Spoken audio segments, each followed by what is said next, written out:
All right, today I'm going to give you the 3 simplest sleep habits to maximize your energy. When it comes to energy, your sleep is everything. It's more important than diet, more important than exercise. You have to lock in on your sleep. And these 3 habits, they're simple, straightforward. You don't have to do much to implement them, but you have to do them right. You have to fix your sleep, and then your energy will skyrocket. So the first key habit is you set a bedtime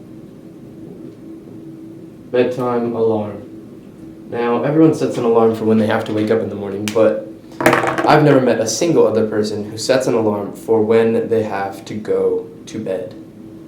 On my phone here, I have an alarm set for 9:25 p.m. You need to have a very similar alarm at a very similar time, no later than 10 p.m., because if it's later than 10 p.m., you're missing out on pre-midnight deep sleep, which is that window of time between sunset and midnight when you get your deepest sleep. So if you stay up past 10 p.m., stay up till midnight or whatever, you're not going to get quality sleep. You need to set an alarm on your phone that tells you exactly when to get in bed every single night. This will make you more consistent than anything else. And when you're consistent with your sleep is quality. That is the key to good sleep: consistency. Consistency, consistency, consistency. Your body thrives on a consistent routine, and you have to tell it when to get in bed. Otherwise, you'll be, changing up your bedtime, staying up late, listening to your friends and family who want you to do stuff with them late at night. When your alarm is there on your phone, it's concrete and you cannot escape it. There are no weekends, there are no days off, no days where you sleep in. You don't sleep in ever. You go to bed at the same time every single night, and that's when your sleep quality gets insane, because your body knows when to rest and it knows when to give you the most restorative sleep. So that's the first habit. Every single night before 10 p.m., when your alarm goes off, get in bed. I would also advise setting an alarm for your bedtime routine. So on my phone, I have one alarm for when my routine starts at 8:30, and then one alarm at 9:25. At 8:30, I basically go to the bathroom, brush my teeth. I used to shower at this point, and showers can help you if you're having trouble falling asleep, but I brush my teeth and everything, go journal, and then read. Read before bed. That is one of the best ways to wind down. And set an alarm on your phone so that you give yourself time to do that an hour before your bedtime alarm goes off. You will fall asleep easier, have better quality sleep, and feel so much better the next day. That's the first habit. Set alarms, because they're concrete and you will not, hopefully not, skip any days. You will get in bed every single day at the same exact time. Second habit for higher quality sleep and better energy is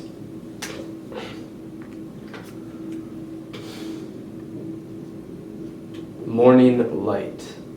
Getting light in your eyes in the morning is extremely, extremely important. First of all, you have to prioritize sunlight, not only in the morning, but throughout the day. So if it's summer where you are, if it's light out when you wake up, the sun is up, go get sun in your eyes. If it's winter where you are and you're further north, the sun might not be out when you wake up early in the morning. You should be waking up early because you should be going to bed early to get that pre-midnight deep sleep. But if there's no sun when you wake up in the morning, please, please, please still get light in your eyes. And by light, I mean something with a high lux, so 10,000 lux. You can get a light on Amazon for pretty cheap. What I do is I turn it on in the morning, shine it in my eyes, and my circadian rhythm resets. So either the sun or a lamp, but basically your circadian rhythm is based around light exposure, and your eyes are how your body detects when it needs to be awake and when it needs to go to sleep later in the evening.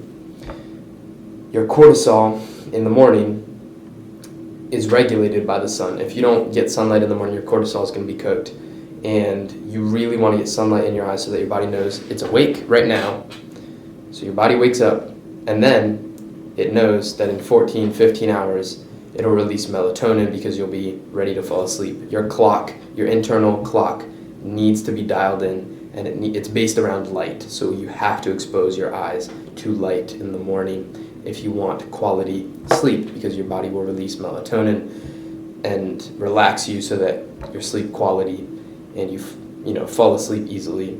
Everything will improve when you get light in the morning. I would also recommend in the morning, this is very important, eat carbs. A lot of people like to skip breakfast. They like to fast. They're destroying their cortisol, obviously, and their circadian rhythm, which is also based around when you eat. So when you skip breakfast in the morning, you're throwing off your circadian rhythm completely. But in the morning, if you do eat breakfast, some people make the mistake of not including carbs in that breakfast.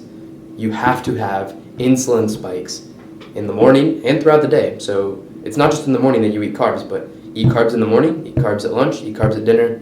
But throughout the day, please eat carbs, because clean carbs, fruit and honey, are going to spike your insulin and then lower your cortisol. Your cortisol is your stress hormone. If your cortisol is too high, you won't be able to fall asleep and get quality sleep. So you have to make sure that you're getting insulin spikes from fruit and honey, and so that your cortisol will go down, and then you can fall asleep easily. When I don't eat enough carbs, I cannot fall asleep, and I cannot get quality sleep. My cortisol is elevated. You have to eat at least around, I would say, 200 to 300 to even 400 grams of carbs a day, because your body needs those carbs. First of all, carbs are essential. Don't let anybody tell you low carbs is a good idea, because carbs are absolutely good for you when they come from fruit and honey. And the insulin spikes they give you will improve your sleep because your cortisol will go down. And your body also creates melatonin and things like that from fruit and honey. So you have to be eating lots of those clean carbs if you want quality sleep. So that's a bonus in the morning. Please eat carbs so that you get an insulin spike. Your body knows it's awake. Your circadian rhythm's locked in because you've gotten light and you've gotten food, and you're good to go. You will fall asleep later at night. And then the third habit is actually to include 3 tablespoons honey. So this third habit is basically some foods you can eat and tart cherry juice. So basically carbs, very, very important, like I said, but I would say add 3 tablespoons of honey to each of your meals if you're not doing that already. If you're just eating things like fruit at your meals as your carb source, you need to be including honey because it's very calorie dense, very easy to get a lot of carbs from, but honey will improve your sleep quality, especially since you're getting insulin spikes, again, that lower your cortisol. So add 3 tablespoons of honey to each of your meals, and especially before bed. There's some properties of honey that make it really good for sleep, and they help your hormones and things while you're sleeping. So I'd highly recommend getting plenty of honey, but also tart cherry juice before bed. Now, as in terms of carb sources, I would say fruit, honey, and then fruit juice. Fruit juice is a really important carb source, and tart cherry juice before bed, actually, maybe with a little bit of honey mixed in, which is what I do. It actually has melatonin in it. Tart cherries have a high level of melatonin compared to other foods, and when you drink tart cherry juice before bed, you're getting a high dose of that, and so your body will fall asleep more easily, sleep deeper, you'll wake up less, and you'll feel more well-rested because the melatonin really helps your sleep. And I would say drink tart cherry juice around an hour, maybe 2 hours before bed. It's a nice little, treat to wind down.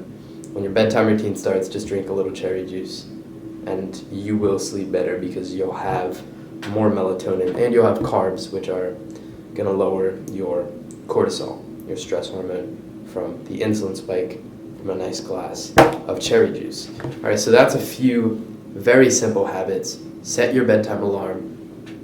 Make sure that you're getting light in the morning in your eyes. And finally, get those insulin spikes from fruit, honey, fruit juice. Tart cherry juice before bed helps your melatonin. It's very, very simple, and your sleep will improve if you follow these habits. Thanks for watching.